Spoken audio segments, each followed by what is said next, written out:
David. My name's Jenny Lynn, and I'm a transpersonal therapist, a mentor, coach, and an international speaker, and I also happen to be a Buddhist of 30 plus years. I'm also a crazy mad vegetable grower. I've been growing my own veg for about 6 or 7 years, and I currently run a gardening community project in Great Dunmow called Get Diggin' It. So today I'm here representing the Chakra Project, which is my stand over there with my partner Rob, and we're just behind the black boards over there, and these are the beautiful things that we are selling. They are all hand-stitched by a women's cooperative in Kashmir, and it's something they can do in the midst of political and military turmoil, because often Kashmir is the subject of great military invasion and unrest from the Indian authorities. So the women have something that they can do that brings in valuable money, it gives them skills, and they can actually be part of the earning potential of their families while their men can't go out to work because of the curfew. So the title of my talk is Why is Growing Veg a Radical Act of Protest? And how does it actually fit in with the mind, body and soul?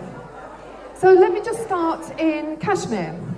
As I just mentioned before, there's a very long history in Kashmir of political unrest. It goes right back to 1947 when partition happened between Pakistan and India, and Britain thought it was a marvellous idea to just draw a line of partition anywhere they felt.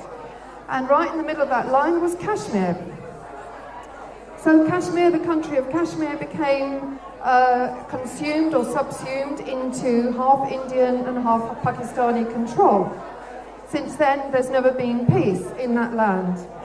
The country has been decimated, the people have been ravaged, and the environment has become very degraded.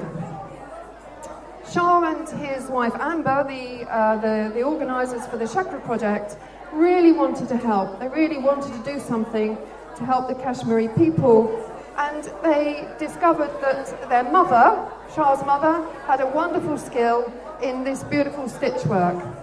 So they started stitching and creating these beautiful mandalas, and slowly it spread out throughout Srinagar in central Kashmir, and they are now part of a cooperative that enables them to earn money when there's curfew in Kashmir. Shah and Amber realised that perhaps just the Chakra Project wasn't big enough, we needed to do something more. So they got involved in a big way in permaculture. And permaculture is a system of growing food that mimics nature, which is where whatever waste is produced from one area of the economy is actually used in another area. So a permaculture system is completely integrated, and it serves to solve all sorts of problems, from pollution to waste and social degradation. So last September I was invited to Kashmir, and my role as a transpersonal therapist was to help with the communication and trauma issues that are absolutely endemic to Kashmir.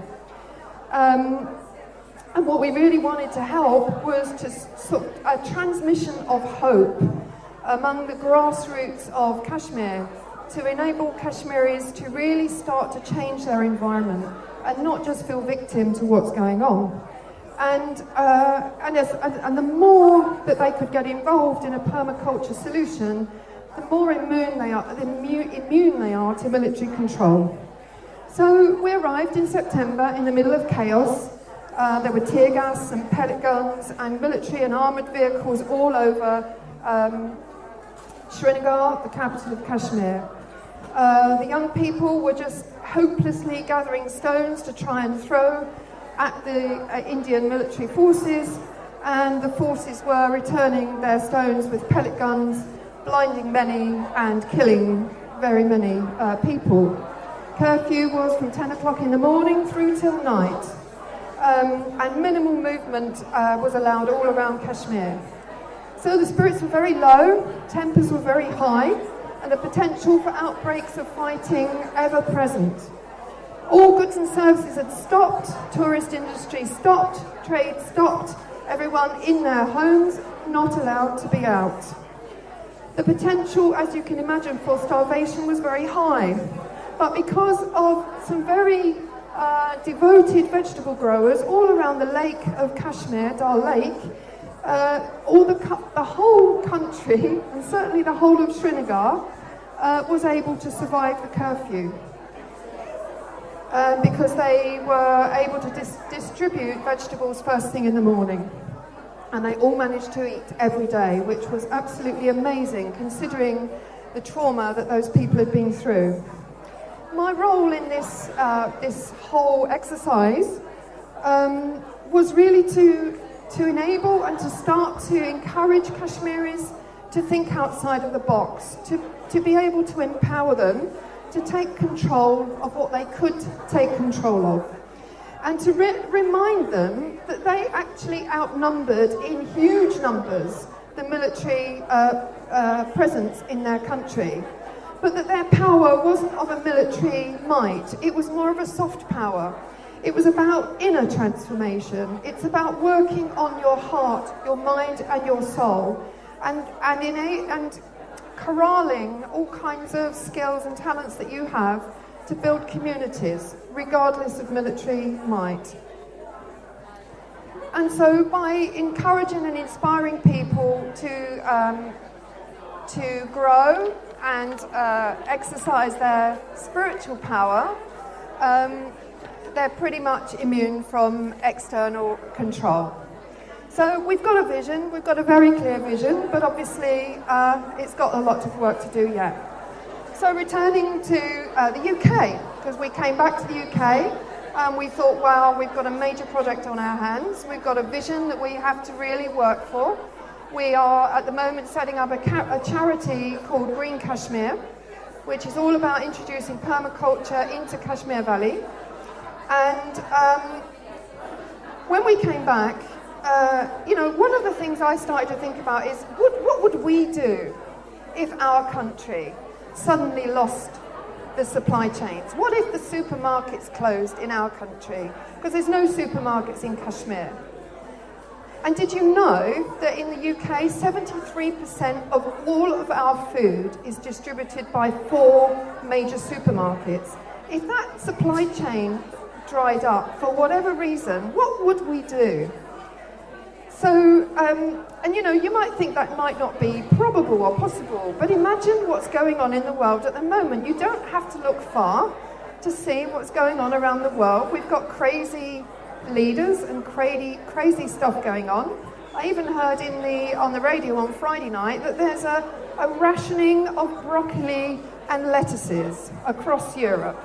Okay, they say it's environmental, who knows? I think it's probably preparing for crisis. So I considered, what would we do? It would be quite difficult for us to survive if anything happened. And yet we're not really conscious of it. We just consume the Daily Mail and the Telegraph or whatever you read, and we don't really think. We're fast asleep in many ways. So, more than just these political and economic factors, we've come to accept, what we've come to accept as food in our culture has been partially influential in putting us to sleep. So, for example, a lot of us eat refined carbs, processed foods, Franken foods, GM crops, and an endless supply of meat and dairy, which has just made us very weighty, quite lazy emotionally, and we were never meant to have lived this way. We've become disconnected from the soil and from our source of food.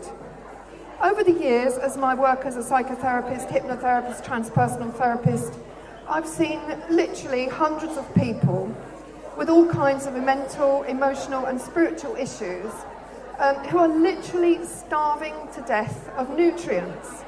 They exist on coffee, tea, biscuits, chocolate, sandwiches, pasta. Yeah, I've got a few smiles going on. We know what it's like. But all this does, if we live on this kind of beige food, it just makes our blood sugar levels rise and fall, and we're always craving more. It makes us mood swings, it gives us a lack of perspective, anxiety, foggy-mindedness, sluggishness. It's like feeding a Rolls-Royce engine on 2-stroke petrol. Because I believe we're all meant to live optimally healthy and well. It's our natural state of being. So literally the food that we eat, a lot of us, is dead. When I ask my clients, what are you eating? They look at me like I'm mad because I'm a psychotherapist. And this is the extent of the deception that has happened in our culture. That a psychotherapist has nothing to do with your food, and a nutritionist has nothing to do with your mind, and a podiatrist has nothing to do with your leg. We've all been sectioned off into parts, and none of them meet up again. This is not healthy. We are one mind and we are one body. And the deception is that we've been deceived into believing that we're all separate. And we're not. And especially we've been deceived into believing that we don't know, the doctors know best. So we live really stressful lives, working to pay bills, divided and separated ever more from each other by technology, sucked into the TV and media narrative. We all know what it is. It's hypnotizing. We've been sold to, compared to each other, bewitched into joining into this flow of despair and unrest that is sweeping the world at the moment. So I ask you now, why is Growing Veg a radical act of protest? If you don't want to stay asleep, if you want to take personal responsibility for what you put in your bodies, then you will start by growing your own veg. Because even the stuff you get from Tesco's or the common supermarkets have not been given the nutrients that they need. And if they have been, often they're fed as separate nutrients. What provides good food, good vegetables, good fruit is the soil. The soil is our life. If you haven't got good soil, you haven't got good food. And if Monsanto and the GMO people do not feed the soil, but instead strip the soil of all its goodness and add it in artificially, we are not eating good food. And the thing about growing your own veg, it's not waiting for permission. It's not waiting for somebody else to give you permission to change your diet, to take control of your life. You can do it. You can do it yourself. And as you do it, you activate your life and you start to become part of the change that you want to see in the world. So I've been a mad vegetable grower for many years and a Buddhist of over 30 years. And what I found as I've started growing my own food, I'm much more connected to the soil and what I put into my body. I'm peculiarly more compassionate to my neighbours, to my friends, to the animals. I don't want to eat meat anymore. It's not because I'm a vegetarian, but I don't want to kill animals anymore. It doesn't feel good for me. And it's not good enough that the well-being is just mine. I want my well-being to be other people's well-being. I want to activate all of us, encourage every one of us. So here's just a list of a few of the benefits of growing your own veg. Obviously, this is not exhaustive, but I'll just tell you, I've got 16 points. I'll try and listen quickly. First of all, you get outside, you get some fresh air, and you get exercise. That's your gym membership you can give up. You get free organic vegetables. You reduce your food bill. My bill in the summer is almost zero. I eat less and I eat better. As each year passes, I am always learning what grows best, how to feed my soil. It's a real intellectual stimulation and challenge. When you grow your own, you get flavour in your foods you'd forgotten existed. It gives activity and purpose to young people. Can you imagine those young people, instead of sat there with their phones, getting out in the garden and doing something? There's a guy in Florida, I believe, no, it's on the west side coast, called the Gangster Gardener. He gets young people into gardens and he calls them gangster gardeners. They garden public spaces. He's a cool dude. It develops a recycling culture because all nature's waste can be composted and reused. It reduces the need for food miles. Can you imagine how many miles your cucumber has come, even if it's just from Cornwall? It's come 250 miles to here. which means you decrease pollution. It increases our relationship with nature. It lets us know what's in season so that we don't buy lettuces in the middle of winter or cabbages in the middle of summer. It encourages experimentation with new ways of preparing foods and new foods. It brings our bees back to us that have been really threatened by monocultures and Monsanto's GMOs. It reduces the amount of packaging used because nature doesn't use packaging. And how you treat your soil becomes how well you feel in life. It develops a community, a veg and swap scheme. It encourages compassion for all living things. It decalcifies the pineal gland. And it raises your consciousness and extends compassion to many others. So what are we waiting for? We are the change we want to see in the world. Carpe diem, seize the day, it's up to us. If you want to activate your desire to be well and happy, get your wellies on, put your gloves on and get in the garden. This is just one way. If you need spiritual guidance, emotional guidance, mental guidance, it's not all about growing veg. You need to know you're on the right path and that you're growing and you're empowering yourself in your own way. So if anyone would like to talk to me about that, I'm more than happy to share that with you. And if you want a copy of this talk, I've got some on my stand to take home for you to remind yourself. I'm also audio recording this and video recording it. So if you want to leave me your email address, I can send you a link. So in conclusion, if you grow your own veg, you energize and activate your spirit, your soul, your connection to life itself. If you grow your own veg, the big operators in our society can no longer take what grows naturally all around us and sell it back to us, degraded and tampered with by processing. And they can't do that because we're building our own food security by growing our own produce. In effect, we are taking over the means of production. And that, my friend, is why growing vegetables is a radical act of protest. Thank you.